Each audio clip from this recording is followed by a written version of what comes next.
One time for the one time. You know, I got to do a classroom before I go and enjoy the cosmos of the day. You know, the energies. All right, and we're gonna deal with the Academy of Ideas. I love this channel, and this is the public school, right? The public schools, the fixations of beliefs and social control. I'm gonna post it on Facebook, their page, so you can go there and check it out yourself.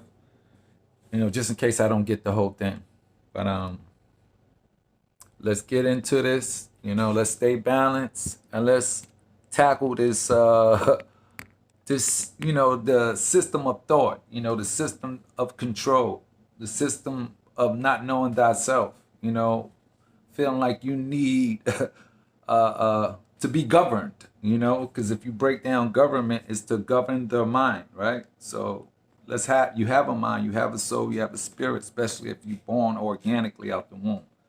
So let's get this one time for the one time. Sonny Handsome Ali right now.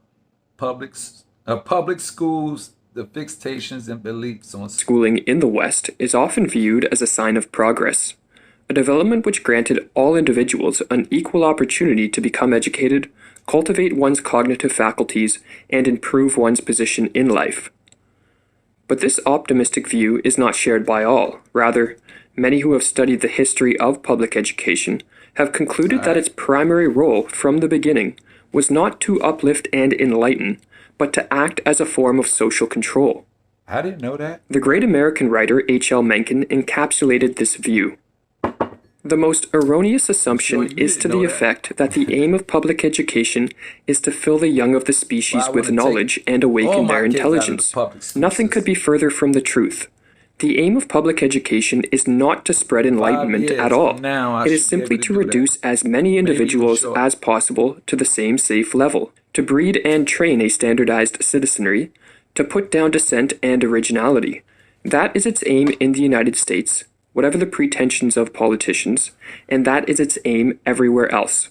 The roots of compulsory education reach back to ancient Greece, where Spartan children were taken from their parents and housed in military schools under the ideal of cultivating total obedience to the Spartan state. The more modern form of compulsory public schooling, however, originated in the 16th century. In 1524, Martin Luther, a primary figure in the Protestant Revolution, which amounted to a rejection of the Roman Catholic Church in favor of the Bible as the sole authority of truth, wrote a letter to the German leaders of the time, urging them to institute a mandatory schooling system. Luther's letter reads as follows: I maintain that the civil authorities are under obligation to compel the people to send their children to school. If the government can compel such citizens as are fit for military service to bear spear and rifle and perform other martial duties in time of war, how much more has it a right to compel the people to send their children to school? Because in this case we are warring with the devil, whose object it is secretly to exhaust our cities and principalities of their strong men. Luther understood that compulsory schooling could be used to indoctrinate young minds into the Lutheran Church, and sought to use state power to achieve this end. As a result of his pleadings, numerous German states created the first modern public schools. In many ways, Martin Luther can be thought of marking the birth of the modern schooling system. Not only was he the first advocate of compulsory schooling, but his conviction that the state should use its power to indoctrinate its citizens into a specific worldview helped stimulate in Germany a climate of increasing subjugation to the state. The great historian Lord Acton wrote of Martin Luther that he impressed on his party that character of political dependence, and that habit of passive obedience to the state. Another important step in the rise of modern public schooling arose under King William I of Prussia, who ruled from 1713 to 1740. Integral to the maintenance of Prussia's powerful army during his reign was the national compulsory schooling system he established in 1717, the first of its kind in Europe. Subsequent schooling reforms throughout the 18th century built on this foundation and paved the way towards the development of what came to be known as the factory model of schooling. In her book Raising a School, Rena Eupitis, the former Dean of Education at Queen's University in Canada, explained some of the features of the factory model of schooling. which continues to be the Genghis dominant Khan model of pressed public the schooling John. in the West today. In factory schools, teaching, like the buildings, tends to be box-like and linear.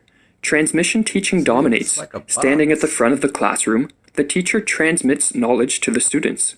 This kind of teaching works best when the teacher can see everyone at once, and so, classrooms are created as a series of boxes, the most pervasive example being one of double-loaded classrooms down a single long hallway. The factory model of schooling emphasizes standardization of teaching, I testing, dislike and that. learning rates, And my respect people don't for authority understand over the exploration of color, truth, and uniformity and shapes, orthodoxy over innovation and progress. This schooling model developed by the words Prussians all was so have efficient power. at inculcating into its citizens a worldview which benefited the Prussian state that in the 19th Certain things century, are designed educational to, reformers in the United to, States caught wind of it and quickly sought elevate, to and implement some it things in their are home designed country. to harness, to control. Both Calvin Stowe, one of Like the a leading dome. American professional educationists in the box. 19th century, A matrix. and Horace Mann, dubbed by historians as the father of the American public school system, traveled to Prussia to investigate their schooling system This shit where firsthand. it came from. Upon their return, both lobbied heavily and successfully Think about for the that. adoption of factory-modeled schools in the United States. Under the influence of before you get Mann, into Stowe, public school. and other educational reformers, many American states I know quickly we can began to teach- develop state-sponsored compulsory can schooling teach my kids systems, way better than which they can crowded learn in out school. the prevailing system of private and philanthropic I would give 'em schools love, I would already give in 'em existence. In shit that I 1852, researched. Massachusetts was the first to adopt such a Right system, knowledge. and by 1900, practically all the states had Reading the followed. script. Compulsory schooling elsewhere in the West followed Today, a similar on the trajectory news, and you're being timeline. programmed. In 1900, every country in Europe had Fucking established everybody saying compulsory the same schooling shit. except Yeah, for Belgium, like which that's followed in fucking 1920. England, after much opposition, implemented At least in compulsory the- schooling in the late 19th century. And Canada quickly accompanied America in implementing a Europe, system based on the Canada, factory model developed in Prussia. England. Many of the educational reformers who influenced the development of compulsory schooling were not in looking to America. stimulate innovation, invention, and the development of ideas to promote Oh shit, my fault. Peace, my fault. I know y'all probably not mad because some of y'all, I ain't gonna say can't understand, but social prosperity, can get lost. but were in this search of an jargon. effective means of social control and social engineering. Elwood Cubberley, head of Stanford's Don't School always of say that. Education and influential Well, reformer, there's for no example, social control. wrote in his 1916 book, Public School You Administration, don't know what it is. Then. Our schools You're being are, in a controlled sense, right now factories, to in which the raw defend that products, bullshit. children, are to be shaped and fashioned into products Conspiracy to meet the theories. various demands of life. The specifications for manufacturing come from the demands of 20th century civilization, and it is the business of the school to build its pupils according to the specifications laid down. William Torrey Harris, the United States Commissioner of Education in the late 19th century, and steadfast believer that the child 1898 was the absolute to property of the government, 1906. wrote in his book The Philosophy of Education, 99 students out of 100 are automata, careful to walk in prescribed paths, careful to follow the prescribed custom. This is not an accident, but the result of substantial education which, scientifically defined, is the subsumption of the individual. Frederick Taylor Gates, business advisor to John D. Rockefeller, who in 1903 founded the General Education Board, which provided major funding for Rockefeller. schools and was a big supporter of state-controlled compulsory schooling, wrote in his 1913 book, The Country School of Tomorrow, "In our dream, the people yield themselves with perfect docility to our molding hand. Docile. We shall You know not what try to make docile these people or any of their children into philosophers or men of learning or of science. We are not to raise up from among them authors, orators, poets, or men of letters. We shall not search for embryo great artists, painters, musicians. Nor will we cherish even the humbler ambition to raise up from among them lawyers, doctors, preachers, politicians, statesmen, of whom we now have ample supply. For the task that we set before ourselves is a very simple, as well as a very beautiful one, to train these people as we find them for a perfectly ideal life just where they are, an idyllic life under the skies and within the horizon, however narrow, where they first open their eyes. To keep the student confined to a narrow horizon, or in the words of Mencken, to use compulsory schooling to breed and train a standardized citizenry, to put down dissent and originality, was the goal of many of the most influential educational reformers. To understand just how efficient the factory model of schooling was and continues to be at achieving this goal on a mass scale, we can turn to an interesting essay titled The Fixation of Belief by the prominent 20th century philosopher Charles Sanders Peirce. In the essay, Peirce explained how it was possible to fix belief not in the individual but in the community via what he called the method of authority. Let the will of the state act, then, instead of that of the individual.